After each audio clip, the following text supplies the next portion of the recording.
And we're live. Hey, everyone. It's Lev from Trotec Canada. Welcome to everyone watching around the country and around the world. We have our all-star team here, Mel, Mike, James, and Don, actually, our consumables manager, is joining us for today's jam session. And, of course, we have Mr. Jerry. I don't want to pronounce your name wrong. How do you pronounce your name? It's McElhinney. McElhinney, there we go. From across the pond, from the great city of Dublin, Ireland. Thank you so much for joining for the jam session. And we're actually streaming in Canada across across our global YouTube channel, and in Trotec UK Ireland. We're also streaming on that channel as well. So thank you for everyone.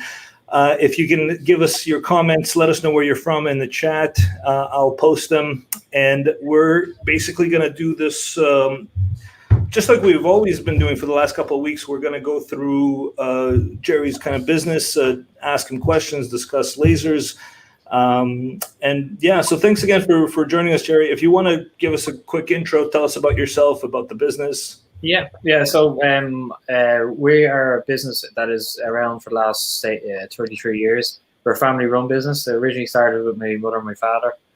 So we're predominantly a conference, exhibition, and an event company. So we build every type of event production, conferences, and everything in between. But just with the last couple of years, we turned, because we did outsource quite a lot of stuff, so we started bringing it in-house. So we invested quite heavily in flatbed technology, CNC routers, and also lasers and roll-to-roll printers, and building up our jack-of-all-trades name. So we kind of really pushed it, so building on quality. So investing in for the future, because we're a company that's around quite a long time, and we plan to be around a long time as well. So we're not out to buy cheap machines or buy cheap anything. So it's trying to get something that has quality, that delivers, and especially in our main line of business is events and exhibitions, which is a deadline business. So the show must go on. So we can't promise something and then not deliver. So we need machines that do it and deliver on time, and precision is key to that. Because there's no point doing it and doing it wrong again and throwing it out and starting again. So it needs to be right first time, and yeah, that's a kind of mantra that we have. But what we have here is we have a team of designers. There's 16 full-time staff, and we have everybody still going. And what we have here is a team of designers, project managers, cabinet makers, installers, graphic guys working in the graphic department, and accounts team then as well. So. And we have a great team of people here that have been with us for a few years, and everybody's really, really good at what we do. So, and we have a great name for what we do as well. So, in Ireland, and we work predominantly in Ireland, but we work quite a lot up in Northern Ireland and in the UK and Europe. And so we do quite a lot of and bits of everything and anything. And we're around for so many years. We actually have quite a diverse client base, that we have been looking after for so many years as well, that we the likes of Coca-Cola for 30 years, and a lot of the banks and government bodies. That's awesome. I mean, how long have you guys been in business? 33 years. So 33 years. yeah, my mother and father, my dad and my mother are still knocking about, so they're still be seen at events, and they're meant to be retired, but they've done it for so many years. They're so good at it that they're still involved quite heavily, and so they're still knocking around. Even to this day, my dad is out in the production, in the fabrication room with the guys helping out. So yeah, it's wow. Good. Yeah, how did it start, Gerard? Like, how did you guys get the idea to move forward with the business? Yeah, well, originally Vinehall came about from my dad's necessity to start. He was a project manager 30 years ago, so that's how Vinehall started in terms of all the exhibition and events, and it just grew and grew, to a point where my dad was getting to the point where he was starting to think, let's wind it down. So he had 18 staff one time, and then he wound it down to just him and another guy, and then just down to him. And about 14 years ago, 14 years ago, I joined the business, and since then we've been growing year on year, and consistently adding to what we did, and adding to our stock and our warehousing and everything. So we've been growing every year, and our plan is to keep growing, and keep offering new services and products. So yeah, but the necessity for the web store and the web shop was purely down to COVID. We needed to change tack, and a lot of this stuff we did already for big brands and I did for other people. So it's not that new to us, but it's something we never offered to consumers before. So there was a necessity there with COVID to let's adapt, let's pivot, let's move with the times, and we did it quite successfully. So it's actually gone really, really well for us. Wow. Where did you hear about lasers? Yeah. So we used to outsource our laser work to for years for a lot of let's say for instance Coca-Cola in Ireland are run by Coca-Cola Hellenic Group, who we've been working with for years and donkey's years, and we mainly did their events and stuff for them. But then they started asking us, can you do this? Can you do that for say in store or in pub? The displays and props and stuff. So we said, yeah, no, we can turn our hand to that. So we started doing it, and we're outsourcing it, but like the quality that we're used to wasn't being done, wasn't being matched. So basically we went and when we started getting feedback that a lot of the stuff wasn't right, because the guy we were using, God love him, he had a homemade laser. So it was at that point, and then like when we had, and then just the order started going and getting bigger and bigger. So at that point, we had to make the decision to look at going, this is the plan going forward, guys. We need to look at it. We need to invest in the machine. So I did go shopping around quite. Say for instance, like I bought a flatbed last year as well. I've been 5 years looking at flatbeds. So I do my homework. I do research. I do look around. So when you say flatbed, is that like a UV printer or? Yeah, flatbed UV printer. So I bought a Swiss Q Nyala 3 flatbed. So it's really, really high end quality. I went to one of the big European shows for print and signage and called Fespa, and just walking around the floors and you're looking at all the printers, and then you just stop, and it's just the simplicity of it. Them not cutting any corners on quality. The same with Trotec. It's built to stand there and stay there for 10 years and work away and still be top notch, top of the range. Is it a large format printer? Like how what's the size of that? Yeah, so the width of it, it's a 3.2 by 2 meter bed. Wow. So it's massive. And it prints 3.2 meter roll to roll as well. And the print quality, precision of this machine is so advanced. We actually can do quite a lot of unique things, which is like the likes of lenticular printing. So lenticular printing at the likes of 8x4 sheets, or quite large walls of it and things like that, which predominantly used to have to be a different technology, but us bringing it into digital, bringing it into the actual software for it is so old that like the new Photoshop can actually blow it out of the market, out of the water. So here's one of the examples of lenticular that we have. So if this is printed, but if you just watch, that's cool. Wow. So, but like the quality of this is like phenomenal. So like, that's our new marketing manager. That's our new marketing manager. Is that the sheet itself that's special? So the sheet itself has the lenses on it, but Trotec actually, or the Swiss Q actually have their own technology for the lenticulars. I'll turn it this way. So this is called Droptex. Wow. So our machine actually has clear matte satin varnish, so we can print the lenses ourselves. So like that's on 5mm, and we print, so she looks like she's 3D. Do you guys use the Vision camera system as well? Yeah. So we and it's been great. Like the quality is actually really, really good on it.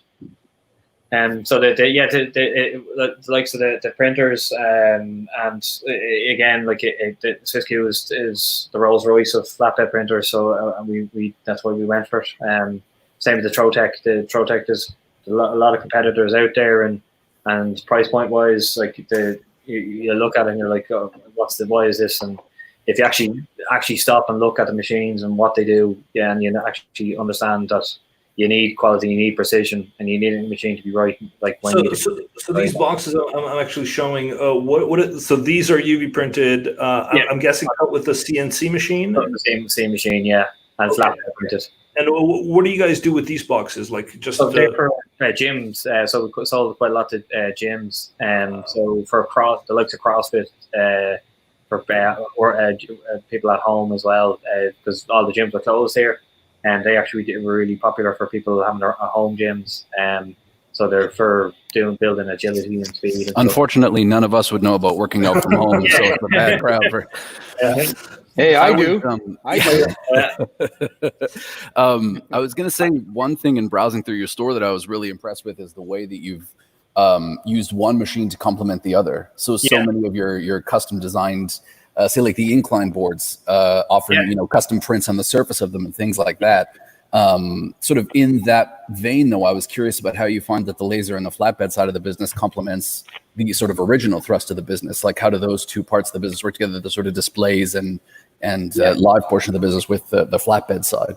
Yeah, well, a lot of so we incorporate a bit of every technology. So, like the workout benches that you have there, our guys are using the CNC to cut it out. We're lasering the logos on it. We're lasering names on it.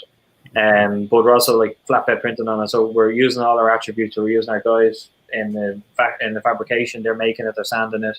They're prepping it. So everybody's involved from start to finishes across the whole business, across the whole spectrum. And it's a lot of actually, like, we would have worked a lot of on events and corporate events for people. And that, like, we do this stuff and they put their logos on it for corporate people. Like, we have a famous thing here that we did for Liberty Insurance. The hurling is a big sport here, and we printed on hurley sticks, which is really difficult. It's rounded and stuff as well, so it's really difficult. But like, we on our flatbed with 12 hurley. Sorry, what kind of sticks? Hurley sticks? Hurley sticks, yeah. Hurling. Curling sticks. I'm sorry. Yeah, the sport here, so it's There's a league that plays right behind my house. Yeah. Yeah. It's a crazy sport, but it's crazy sport, man. Yeah, it's good though. I think everybody in Ireland has to kind of do it at one stage. So no, it's good. So who came up with the idea for these ones, for these benches? They're awesome. Yeah, so Shane, our product designer, he came up with the idea because there was a massive demand.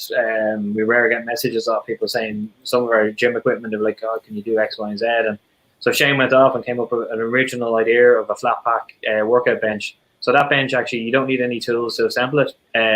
We have two nuts there at the base of it, the wing nuts. So you just tighten them. That holds the whole thing together.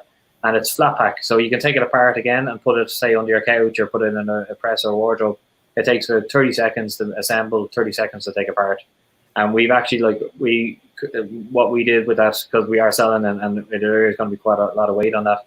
And we have a lot of stage weights from the events end of things. Is we actually went out and product tested it. So we put half a ton on that. Wow. So we literally we ran out of weights. We tried to see how far we could go before we broke it. We got the 500 kg and we went, that's it. Like, we literally ran out of weights. So it's when you send it to somebody, it comes in like a flat box, I'm assuming. Flat box and assembly. We actually have famous influencers that we sent it to here. They're on Ellen DeGeneres a couple of times and stuff. Ty Fleming, him and his dad, they're really famous people from Kerry. So the two of them were actually we sent them a bench, and that was really funny. They had great fun putting it together, great fun doing. They're really famous on TikTok. Sorry, TikTok. That's actually interesting because we're looking to collaborate with influencers too. Did you guys contact them ahead of time, or did you just send them the product? No, we contacted them ahead of time and asked them, and we have a link there. So we asked the link, and they said, "Yeah, no, brilliant. We'll do it." We're just coming across it, the influencer marketing thing is new to us, and people are just once you start giving it to one influencer, and people come out of the woodwork and like, "Oh, you want €8,000 for a post?" And you're like, "Oh, you're okay." we're working with people that don't charge us for it, but are like, they actually like the product and engage in the product and use the product. So that's one thing I really love about your designs too, is so much of the workout gear around my house it feels like an intrusion. It feels like it's just sitting there, particularly if it doesn't get used, whereas yours are actually beautiful. Like, they're nice things to look at. And at very least, you know, that with the custom prints that people are, you know, getting something that speaks to them. So it doesn't feel quite so garish as just having a giant weight set sitting in the corner of your apartment, right? It's usable and friendly, but at the same time, it's also like a beautiful object. Yeah, that's the thinking, and that's why we went with, say, the birch ply, the furniture birch ply, because it's nice to feel and nice to touch as well. And when you're assembling it, it's not steel, and especially with the likes of the kids' desks that are on the screen now and actual working at home desks, there's no tools involved, there's no screws, it's assembly takes 30 seconds. It's really easy to assemble, and and also it is birch ply, which is a premium product for use for furniture. And it's sustainable. Who's your designer, Johnny Ive? Yeah, it's our designer. Shane. He's literally. Didn't he leave Apple? Yeah, he's 3 feet away from us here, so he's he's a good guy. Like, and a lot of thinking went into that to be original, and we do have a lot of even today some copycats coming at us, copying our designs and trying to copy our workout benches, our working from home desks and stuff like that. So it's shown that we are unique and we are doing something different. So did you guys start originally as like a sign shop or a display, and then kind of went into this furniture field? How did that kind of happen? Yeah, it was all COVID related. So it was all because of COVID, really? Yeah, all because of COVID. So COVID kicked off, and necessity was that we could either shut up shop, close the doors, let everybody lay off everybody, or just do something that people needed and people wanted. So we sidelined into this, and with Shane as well, we made a web shop up on Wix as opposed to Wix in 3 hours. So we had a web design company. They were taking a week and a half to kind of deliver a one page for us. So we had the necessity was we needed it fast and we needed it quick. Because again, an influencer actually bought a laptop stand off us. It's literally just 3 pieces of wood that we CNC, and we actually laser our logo in the center panel. And they took he bought it off us and he put it up on his own Twitter. He has, I think, 100,000 followers, and he turned around and he just gave us a plug, and out of that, within like 2 or 3 hours, we had 150 orders. And that's before we had a website. Wow. It was all literally having to manually take each order or ship, and so it was a bit crazy at that stage. But it's been going really well for us. And I mean, what percentage, like, I guess when you were doing before COVID, was it trade show booth stuff versus like signage versus promotional items? I mean, how did the business break down, and where did this kind of furniture? Where is that percentage wise, would you say? Yeah, so, like before this, so what we're at now at the moment, 90% of what we normally do is gone. So literally 90% is gone. But we're actually only 60% down on turnover from last year because of the change we've had to do to sideway into doing the furniture and the bespoke and the personalization stuff. So before this, like, event production was our main business. So we event production, from doing fan zones for football matches to doing a really big exhibition here would be called for ploughing championships. It's based around farming, which is a really big show here. We would have a lot of events and stands at that. So yeah, that was predominantly our business was that, and even to the likes of Christmas markets. There you see one that we did actually in Dublin Castle. It's on our Instagram there. We built an arch that's around 600-700 years. We built a grass ivy archway and put fairy lights in it, and put the Christmas at the castle. And so we built a lot of booths and exhibition booths for them as well. Like it was real magical because they had festoon lights in the upper courtyard, which is hundreds of years old, and it's in so many movies. And it's real magical. They actually had 250,000 people in 3 weeks, which is quite a lot of people for an event like that. I've got to say, like, one thing that we hear a lot, and I'm sure Mike and James especially can speak to this, but I think your business sort of represents something that we hear frequently, which is people who are outsourcing their laser work, and either because of cost or because of quality or whatever it might be are sort of looking at bringing it in-house. Yeah. Was it intimidating at all to do that in terms of, I know you shopped around and like you said, you kind of chose very carefully the laser machine that you wanted, but, you know, I'd love to hear from you for other business owners who might be watching, you know, about the sort of learning curve on that, like bringing the work in-house, and then, you know, any sort of worries that you might have had about trying to do it yourself versus, you know, the homemade laser kind of thing. Yeah, well, we come from so the kind of principles behind how the laser works is very similar to the likes of what we do with cut paths on the CNC. and on the CNC. So the guys are kind of used to that kind of technology and the kind of setup as well. So bringing it in wasn't too hard, but it's the likes of we have the rotaries for doing set rounds like the coffee cups and things like that. So the lads having to get their head around how that works and how to do that. And Andrew again from Trotec, a great guy, helped us out really well with that training. So it wasn't that much of a jump because we did a lot of similar things, but it's just to get over the whole to get immersed in it and learn how to do it. And the training was really good as well for the guys. So they and any questions, and they were able to fire shoot them pretty quick, and you know, it was very good. Glad to hear that. I have a question. Have you ever tried to laser engrave something and then print inside the actual lasering area? We did. Yeah, we did a laser engraved on a tiger's head. We actually don't have it on our social media, and yeah, it came out really well. So it's I've seen it at a trade show, and I was like, yeah, that'd be cool to try, and no, it works out really well.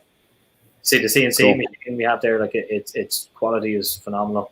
I wish I went that fast in real life, but it is built for quality. And then even with the likes of the notebooks, like we're messing around with a lot of technology now, and what's new for laser or new for graphics and upsell graphics. So that notebook that you just had there, the yellow one, we've tagged that now for augmented reality on Instagram and Facebook. So that one. Yeah, that animates now on Instagram on filters. Cool. So we did an event for a famous Irish singer called Gerard McElhinney, and like that we put the artwork had a little tag in it, and you open up your phone with Instagram, and the backdrop he starts singing about Dublin, and the river Liffey is on the print, and birds start flying out. It was really cool. So, sorry, what material is this? Is this leather? Yeah, that's leather. That's a leather notebook. So you engrave it and then print inside? No. Actually, the glue underneath the notebook is actually yellow. Oh. So so it comes in 4 colors. You get green, yellow, or red as well. We actually did one for Coca-Cola. That's how we came across it. There's a Coca-Cola one just there as well that we laser engraved their famous bottles on it, and it was really, really good quality. But yeah, the likes of this we're doing now with augmented reality. So actually, let's see. Do you want me to try it out and see? Yeah. So you open up, and we're going to be doing our little media box. So you open up Instagram, you open up your filters. Yeah, where I seen this was Starbucks did it at Christmas time for their mugs. So all Starbucks around the world, you had this filter. You went on their logo. Their logo was a tag. As soon as you got it on the filter, Santa train came out of it. Snow started falling all around you. So the likes of this is what we're trying to say to people is that you can do more with print. It doesn't have to be technology or print. You can do both. So say for instance, so you open up your filter. Yeah. Oh gosh. So there's the book. Yep. Good. Oh wow. So that animates. Did you guys get a developer to do this? Yeah, well, there's a lot of free actually because Facebook. This is true. Facebook and Instagram, so they have their own software and technology that they have with it. So it literally just picks it up and animates. So you can do that with a lot of cool brands. So this is a laser notebook that has augmented reality on it as well. So it's like there's a wine label like that, right? Someone showed it to us. We don't have it either. They put that up on the wine label. It's animated. Yeah. That's pretty cool. And the cool thing about it, because Facebook and Instagram are really pushing a lot of emphasis on this technology, because everyone, like, to do augmented reality or virtual reality, you need to buy expensive headsets. So what they're doing with their technology, everybody has Facebook, everybody has Instagram. So they're putting it in people's hands and just adding to it. So brands and people kind of need to start jumping on it. So like for instance, we're doing posters at the moment. So you open the Instagram thing, and the filter, put it on the poster animates and changes details. It's just a random Instagram filter that's set for augmented reality. Specifically for AR, yeah. Yeah, AR. Yeah, they have their own. They have their own software called Spark AR that they use. So you guys didn't do anything. You just put it up to choose the filter. Wow, amazing. You say you're new to influencers and modern marketing, but I don't believe you anymore. That's pretty cool. No, we're definitely jumping on the influencer stuff at the moment, because like we actually like we made like I'm sitting in a room here and we've a lot of boxes and stuff we used to make for brands given out to influencers. So we kind of know what works and what doesn't work by working with brands. So we're not doing really well with it. You mentioned you showed the bamboo cup really quickly, but I was hoping maybe you could bring it up again, because I think it's such a cool item, since it seems very basic, but like, something like that. I imagine you've had great success with that simply because it is, again, it's one of those things that you interact with every day, kind of. Yeah, and it like people worry about cups that when they're holding it, it's going to be too hot, but this actually isn't too bad, and it comes out really well, and it has all the eco buttons as well, because it's made from bamboo, it's recyclable, and also like it's really hard and sturdy as well. So.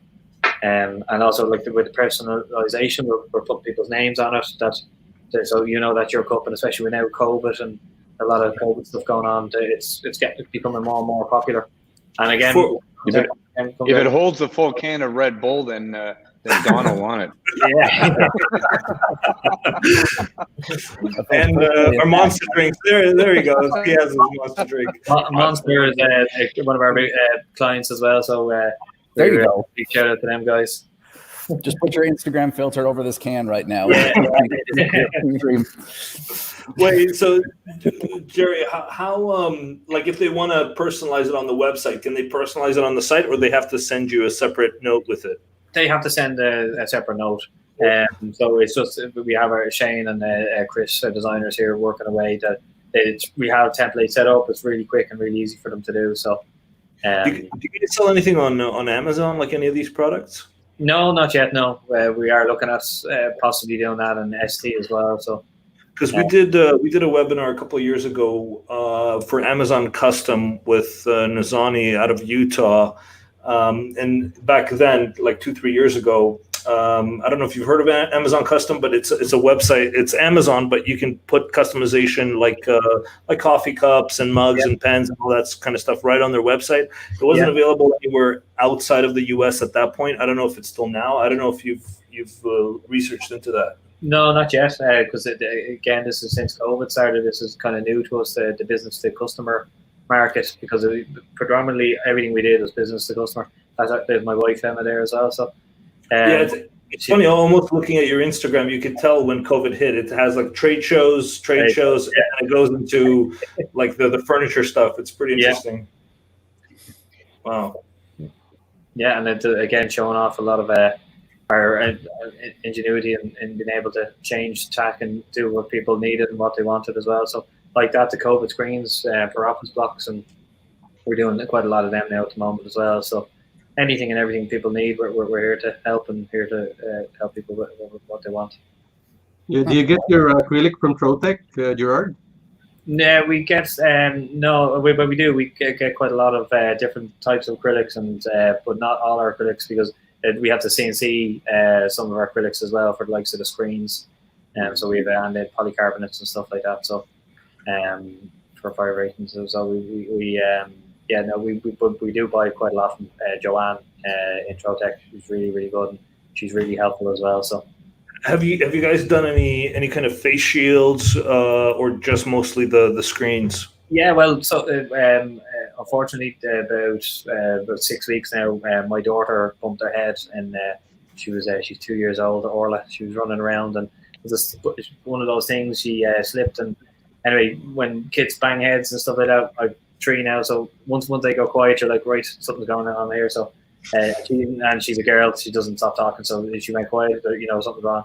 So scooped her up, and I brought her into hospital. But I should have known on the way in. She just never stopped talking the whole way in. So I should have kind of turned back at that stage. But But I brought her in anyway just to be checked up. But in Ireland, for the COVID situation, what they have in hospitals is as soon as you go in, it's split. So you either go COVID symptoms or non-COVID.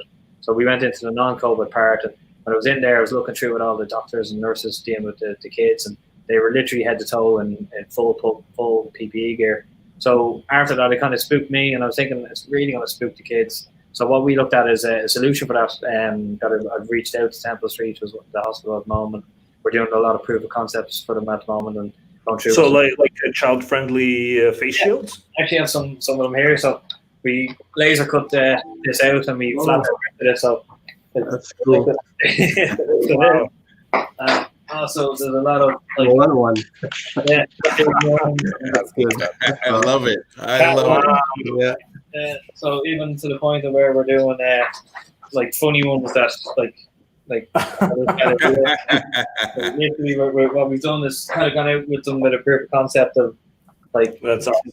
So we laser cut these out. One of our suppliers, Solid Solutions, we're 3D printing the holders for them at the moment, but I believe that's what one of our holding back points at the moment, that these can't be reused, and they're trying to reuse the PPE at the moment. So we're looking at alternatives at the moment. So, but yeah, that's what we're doing with the bringing our laser again, bringing our technologies together. So our design to our print to our laser. So trying to use all the machines we have, and again, like we have to have precision for the holes to hold the headbands in.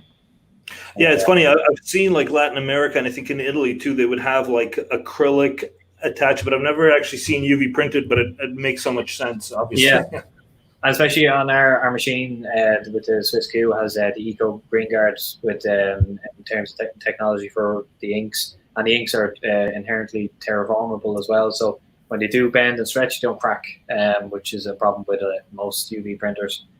So this again is really helps and ticks all the boxes as well for health and safety then as well. Wow. So. What plastic is that? Is that PETG or is that impact acrylic? Yeah, I don't know. I can't remember now, but it's the one that is specific, made in Germany for hospitals. It's 150 micron anyways. Forget the name for now. The name's just gone ahead. But it's Did you guys have issues like in the last couple of months with acrylics? I know a lot of countries had shortages for acrylic. Yeah, actually in Ireland it's kind of funny that Ireland actually makes quite a lot of acrylic here. We've a lot of factories that make acrylic here, but the problem is with our downturn, a lot of countries and larger companies bought out Ireland suppliers. So there's 3A Composites has very big factories here in Cavan and Athlone. So a lot of plastics are made here, but there was a national shortage because of just the demand was biblical. Everybody needed screens and they needed them now. So, but now I think supply is kind of tapered off, and there's a consistent supply now. So we're lucky. I'm curious for smaller businesses who might be watching and seeing some of the bigger brands that you've worked with. Do you have any hints or tips for a smaller business who wants to work towards working with a brand like Coca-Cola? Is it a matter of quality? Is it a matter of time in the industry? I imagine it's a bit of both. Is there sort of tips and tricks for wanting to grow your business towards where you want to be at? Yeah, like it's like a lot of the brands we work with, and we work direct with quite a lot of brands as well. So one thing we find is if you make their life easy, because they have a lot going on and they have a lot to think about, worry about it, making sure that the product is right when it goes out to the customers or that when they're being represented that it is right. So it just making sure that their life is easy is a key to it, but also like quality.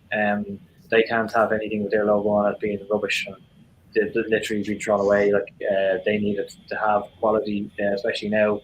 We're seeing a lot of pushback with brands with the likes of POS, cardboard prints in shopping centres and shops. A lot of them want more premium things now in their shop, holding their products, displaying their products instead of just cardboard prints.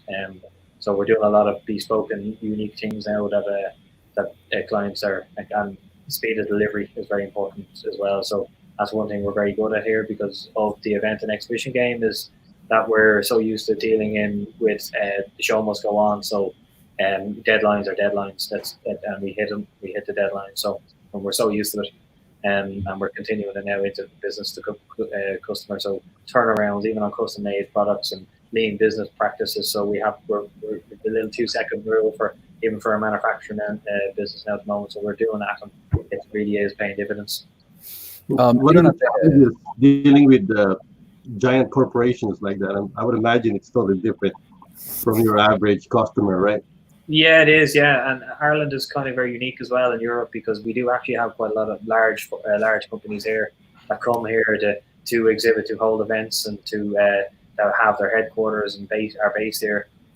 So Ireland is quite a lot of American companies and a lot of Chinese companies lately as well. And every country they have a base here. And we work with a lot of brands for along the technology front as well. So the Huawei's and things like that through PR agencies, and so yeah, but they all demand quality. A quality product has to be delivered, and there's no they can't have something with their logo on it representing them and it not being quality. So it's very, very important. Yeah, sure. And I want to go back maybe to the lasers themselves. I mean, what in particular drew you to Trotec? I mean, how did you hear about Trotec? Why did you guys even decide to get a laser machine and go into with the Trotec brand? Yeah, so we did a bit. So we were using a guy, and he had his. We were using quite a lot for, say, like Coca-Cola. We had a lot of personalization stuff going on for them, for new brands they were launching. And they were looking. We were doing all their events for them, and they were saying, "Can you use that, guys, and do this as well?" So we were like, "Sure, we'll give it a go. We'll do it. We have the machinery." Just one of the things we didn't have was a laser, so we were outsourcing that at that stage. And the guy we actually was using it, it's just, say we ordered 200 of something, and basically the quality wasn't there on, say, when it passed 20, the dots, say their ore on Coca-Cola, little ore wasn't right, things like that. And that's very important for brands. And dealing with the brands for so many years, the little TMs, the little ores, them kind of thing, they do stand out for the brand, and they'll remember that. So we looked at it, and he had his home. He had a good web shop front, but actually behind it, all he had of his machine was a homemade machine. So at that point, I had to look at it. I had to go off and look at a machine that could deliver on quality, deliver for us, and be top notch. So I did look around, and Trotec at that time, Andrew set up had showrooms around about 15 minutes actually from us here. So we called around to him, and we met him, and we went through the showrooms. It's really cool. There's a lot of really good samples in there, and then we went in to look at the machines and how to set it up and all the processes and stuff. And then one thing that stuck out to us that I kind of tell everybody is, like, Andrew was holding up the piece of paper showing wedding invites and how the Trotec can engrave on paper and cut through paper, and how it can be used for wedding invites. And I was like, oh, it's really cool. Like, but then beside the machine there was a headstone. We were like, he's showing papers. That couldn't do that. And he goes, yeah. You pull down the front door and you put it on the tray, and you're like, no way. You were like, it does paper and it does slate or stone as well. And you're like, yeah. Like, oh Jesus, like this is a serious machine. We can go from the extreme of paper all the way up to stone and slate. Like, you're like, right, this machine and everything in between. So we jumped on it at that stage, and again with Andrew talking through what we did and what we were doing and what we wanted to do. Now he's a really good guy, and he really helped us out. Glad to hear it. Yeah, good. I think the one thing here that we're seeing with Jerry, and it's something that I know I talk a lot about, but it's how people will start out, in with one product, and then 2 months later they're totally doing something different, and I think Jerry's a very good example of somebody who's been successful because he's willing to go out and look at different products, research the market, push the envelope a little bit, everything like that. And I think those are the successful people that are constantly looking for different ways to make better products and make different products and everything like that. So, it's a great job, Jerry. You're doing a good job. It's very, very great. Yeah. Jerry, do you do any hard coding on those props?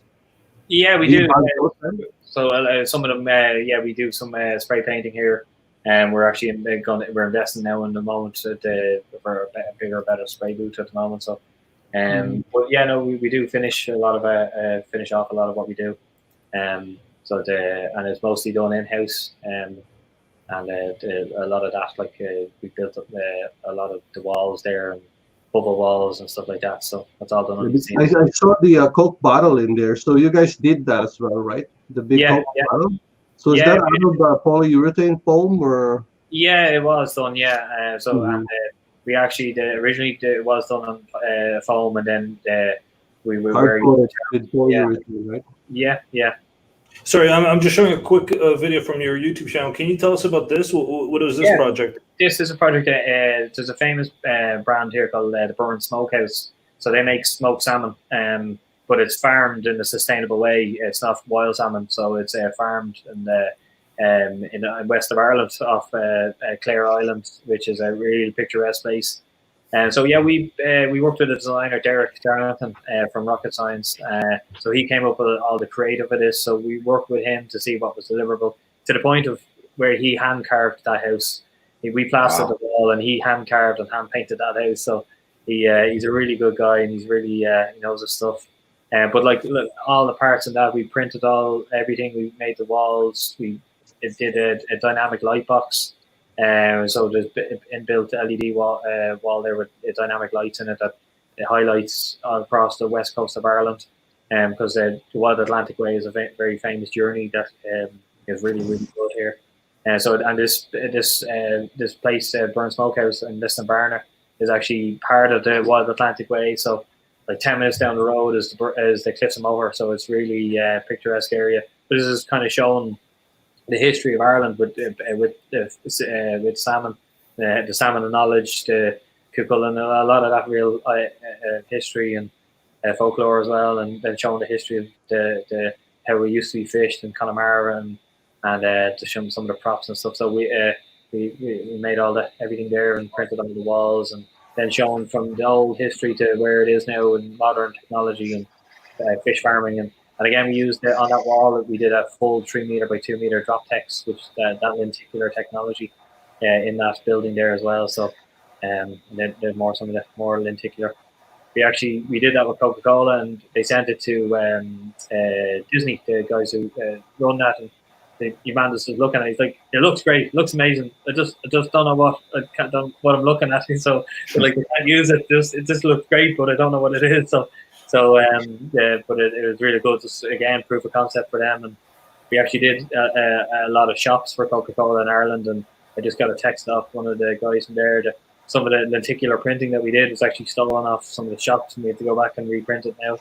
It's people are liking it so much. It's just down to quality again. And again, that's where our kind of mantra in here as a business. We do quality products, and everything is quality checked going out, and it's quality product we buy in. So it's only the best and sustainable and eco and everything. We tick every box because the big brands demand it. You have to hit it's nearly given nowadays that you have to have, like, we have a policy here of zero landfill. So none of our waste goes to landfill here in Ireland and things like that. And we recycle 86% of our main skip, which is quite a lot. So that's fantastic. Do you guys do any advertising? Like, do you spend money on advertising? Yeah, well, we just did. We're getting with the start of this, we've got our head around the Facebook ads and AdWords. We really started pushing on that front now as well, and we've seen the benefit from it from the likes of Instagram and Facebook and Twitter ads. But you really see with the different products, the different demographics which on each platform and how they work, and who kind of sees and what works really. We're learning as we go. Like, this is normally stuff that we wouldn't be doing because we're mainly business to customer, and now we're business to business. We're mainly business to business, but now we're branching out in business to customer channels now. So, and that's where the 400 really comes in. I mean, the consumer products, the coasters, that sort of stuff. Yeah, and it's gone down really well. So, like, we've done recently there the Cork ones that we did of a map of Dublin. So again, showing the quality of the maps, and like it went down really well. That's like people all around Ireland are looking for they want their own home city, and they want Cork and they want Galway, and like it's really old street layout. So it's really like you wouldn't know unless you're told like that's a map of Dublin. That looks like someone just like it's because if you've been to Dublin, you know it's little streets, narrow streets, really old cobblestones, and yeah, it's really cool. You guys should do one of Mississauga. I mean, it would just be a big checkerboard, wouldn't it? Yeah, exactly. Yeah. Well, except for Kitchener. Kitchener's like Dublin. It's all of Yeah, Jerry. The Canadian cities, they're all, especially in English Canada, they're all kind of like grids. They're all squares. That's where your James is coming from. If you're selling these with the map of Cork on it, would the listing on the site be for personalized Cork coasters? I know, yeah. There's a lot of guys going about Cork. I still can't get over those kids' shield, So that's really like great. a preview of what a Halloween party would look like in the future. Right? For COVID, yeah. Start using those face shield, and then Yeah. You know what's really getting to you when you're seeing videos of people moving around, and your first thought is like they should really be further apart, like they should be social distancing, probably. I wanted to ask Jerry. You mentioned a few times about doing that you're moving more into B2C marketing, like sort of direct to consumer marketing. But then at the same time, you've also mentioned a few times about doing sort of proof of concept work. Yeah. So I was wondering if you could speak a little bit more about the sort of proof of concept side of the business. How much time are you dedicating to projects that I assume there's sort of no guarantee, but it's just, it's a chance to sort of let your designers, stretch their muscles a little bit and maybe, look at something that you could potentially sell, or is it done with like a particular brand in mind ahead of time, or? Yeah, no, well, sometimes it is, sometimes it's not. But like the guys to design, they do come up with ideas. We do product tests, and like, for instance, we like on the working from home situation, we were looking at more add-on services or more add-on stuff. But we have product testing models kind of out there at the moment and seeing how could we improve on that design, and so like standing up desks and things like that. But like so like we do spend a lot of time, and the guys are learning about using the machines themselves for proof of concept. So we are dedicating a bit of time to that, and because it is important. And also, like, I'm not going to sell anything that I know that's not going to like we have the same on buying equipment. So say, for instance, the working from home desks. We have a lot of competitors that are making their desks out of 12 mil birch ply, which we know from experience will warp, will bend. You're going to have a lot of problems with that in 2-3 months. We're making ours out of 18 mil, which you can dance on. You can drive it. We put half a ton on it on our desks, and they didn't budge. But I know if you put half a ton, you put 100 kilos on those 12 mil tables, I know they're going to break, and I know because we know quality, and we're only going to put out quality. So we do, again, like you were saying with Apple, they have a standard of quality that they send out, and we do have that here as well. So we're very particular on what we send out. It has to be quality, because we don't want to get a name of just selling anything and everything, and then especially business to customer. We understand the whole relationship, that it's their money at the end of the day. Like, that's their money. They pay tax on it. They work really hard for that money. So we want to earn it. We want to give them a good product for the price, and that's why we price our products reasonably competitive, and we're pricing it that what we're giving you is a quality product. And again, nothing but positive feedback from clients, and like it's really good feedback from everything that we're doing and everything we're selling, and it's like feedback has been amazing. So it's definitely, as the business, hopefully things with COVID kind of slow down and we can do a bit more of our regular work, but we're definitely going to keep this channel open, and we're definitely going to build on that channel as well. Even to the point of last year, Trotec in the UK had a video of a laser and the pumpkin. So we actually did that, and we have a video on our Instagram or YouTube about it. We actually did that for a couple of brands, and they put it in their offices, and we didn't actually promote it. We should have, but now this year, by hell, we're going to sell it to anybody who wants pumpkins. That will come to us. So, like, it's to the point where, like, we Fanta is a Coca-Cola brand, and we did their logo on it, and they loved it. And we went into their offices and stuff, and it just it worked out really well. Wow. We just didn't think that was going to work, and it did. Like, it's which we're trying to explain to people that we actually lasered that on our laser machine, and they're like, "No way!" You're like, "Yeah, we lasered that." So it looked really, really well. So I guess we don't have to ask you what's the weirdest thing you've engraved. Yeah. Oh yeah, we have that. Probably week. The pumpkin. Yeah. What's the strangest? What's the strangest thing you've engraved? Yeah. No, it has to be the pumpkin. The pumpkin. Yeah. Okay. It's the smell from it as well. We're like, what's going on? Burnt soup with dog. And even Roy, who works on quite a lot on the laser, he was quite enjoying it as well. So it was I'm going to again proof of concept. We spent time doing it, and it was a messy job, and we probably 9 times out of 10 that would have went in the bin. But like we promoted it and showed it to a couple of brands, and it took off. But this year we're definitely going to Halloween. We're going to have a lot of cool ideas and cool things coming. You guys can actually, I've seen for Halloween, if I don't know, are pumpkin pies popular in Ireland? Not really. Okay, because they engraved the top of the pumpkin pie. It actually gives a very nice contrast. Yeah, I might definitely look at it. Yeah, no, definitely. Do you guys usually sell locally or globally? I mean, before, after COVID, what's kind of the range there? Before COVID, we would have sold to Ireland, like Northern Ireland would have been our main 2 markets. We would do quite a bit in the UK, across the UK, and then 1 or 2 in Europe, and all of Europe. But now with the web store, we're selling all across. Like quite a lot of stuff has gone to Canada. We sold a lot to Canada. Yeah. We actually sold something to a guy in a really cool name in California, a place called Paradise in Malibu in California. It was actually a really cool name. But he actually came back. We sent it to him. It took him 5 days to get it. And he came back and he was saying, like, he says it was actually quicker for him to order off us in Ireland than it would be from him to order off Amazon. He was like, wow. It would have taken weeks to get off Amazon. And he's like, this was amazing. And we got great feedback off him. And this week we've desks going to Switzerland. We've stuff going to Bulgaria. We're shipping anywhere and everywhere. And like, it's just our products are quite unique. And what we're doing is, again, quality, because I don't want to send something to say to Bulgaria, them not liking and wanting to ship it back. Like that's not going to happen. Like, because quality, when we're showing the quality as well in all our images as well.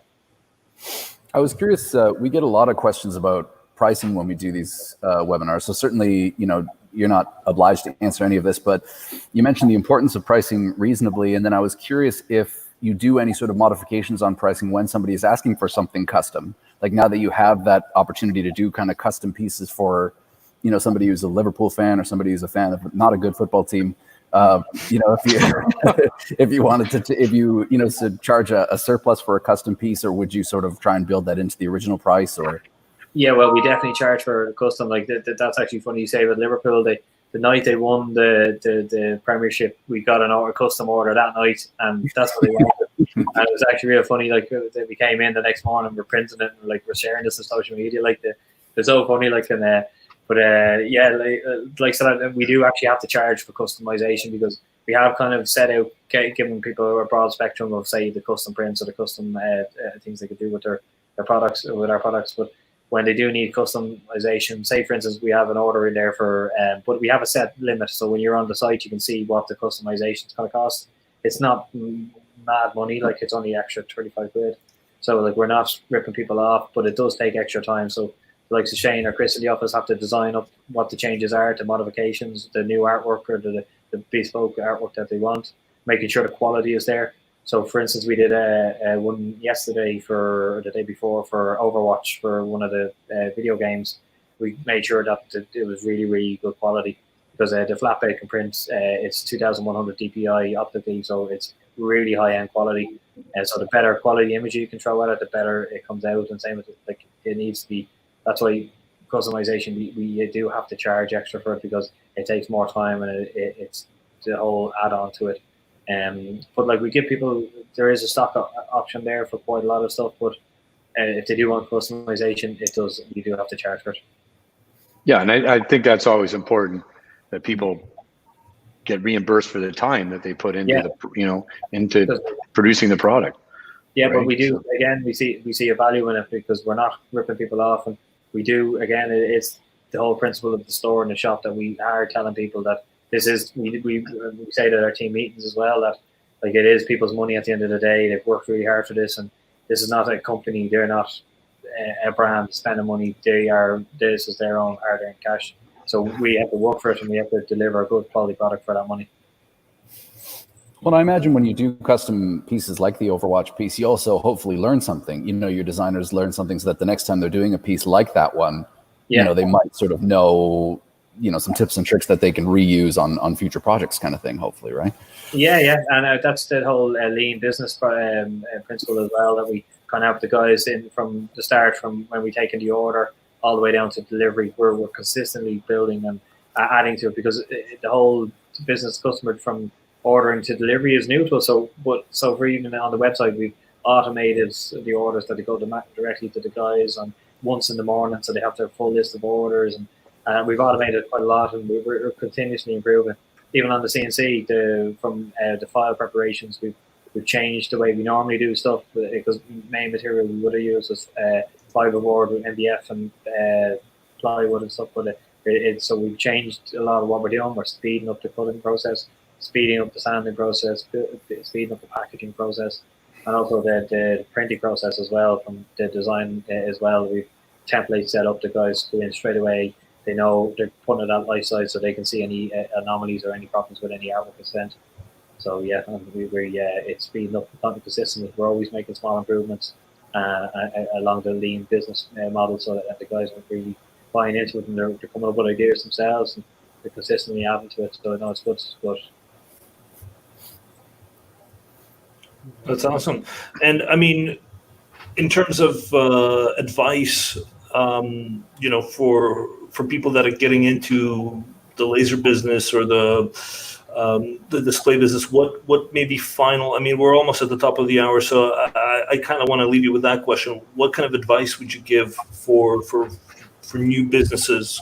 For new businesses, trying to get into the laser, and especially getting into displays and things, it's quality, because you're only as good as your last job. If you do something that's really bad, it falls down, it does something, or you sell something that is really not good, you're only as good as your last job. So you need to keep building on your quality, never give up trying to perfect it.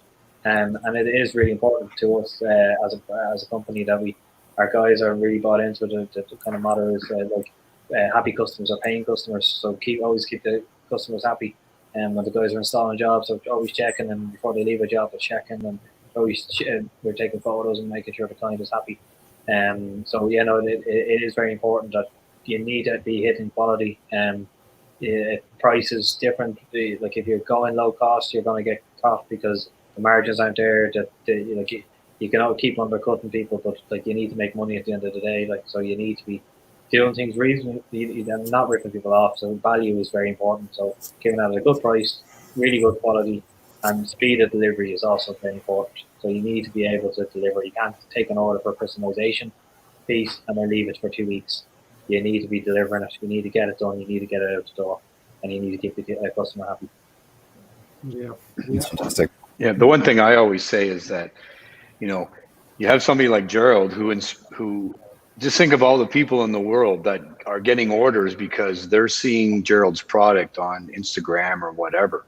And, this is always, a lot of people don't think about this, but, what you do is probably inspiring somebody else in some other part of the world. And now they're turning around buying a product from somebody else with a laser machine. So, that's something to think about, that you always want to do your best quality because, you make the industry look that much better, and that's why when you see people like what Jerry's doing, it's just, it just raises the bar for everybody else so that they're there to be able to get orders because of what he does. And I think that's always something important to, when you're doing product, do the best quality you can, take the extra time, because it just makes it makes the customer happy and everything, but it just raises the bar for the industry too.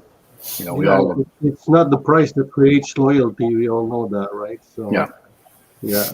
Quality is key. Yeah, I totally agree 100% on that. I should say, though, that anybody who is seeing Gerald's product, I agree with you, Mike, for sure, 100%. But I also, if anybody is seeing Gerald's products on Instagram, they should just be ordering direct from Gerald. They'll say, vinehallstore.com. Definitely check it out. Fantastic.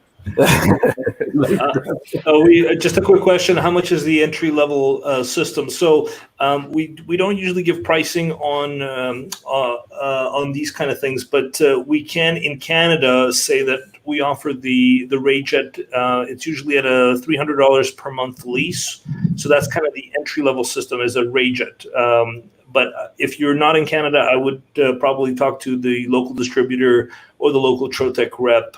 The pricing obviously might be different because all the machines do come from Austria. So the pricing is different there.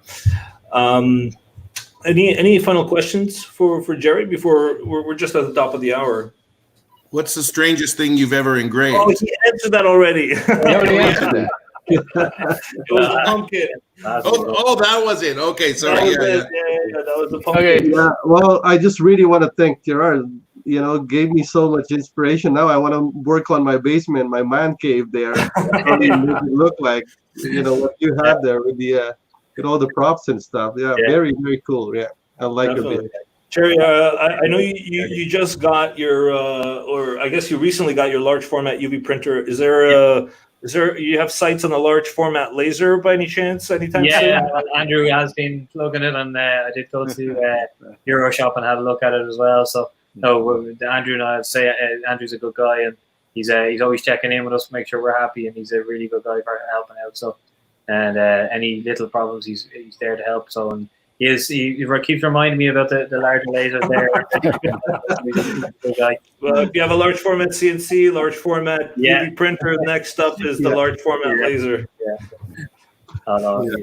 Awesome. Okay, well, I want to thank Jerry again from Dublin, Ireland, for being our special guest. It was very, very informative. So thank you so much, and we'll see everyone next week, same time, same place. Thanks so much for watching.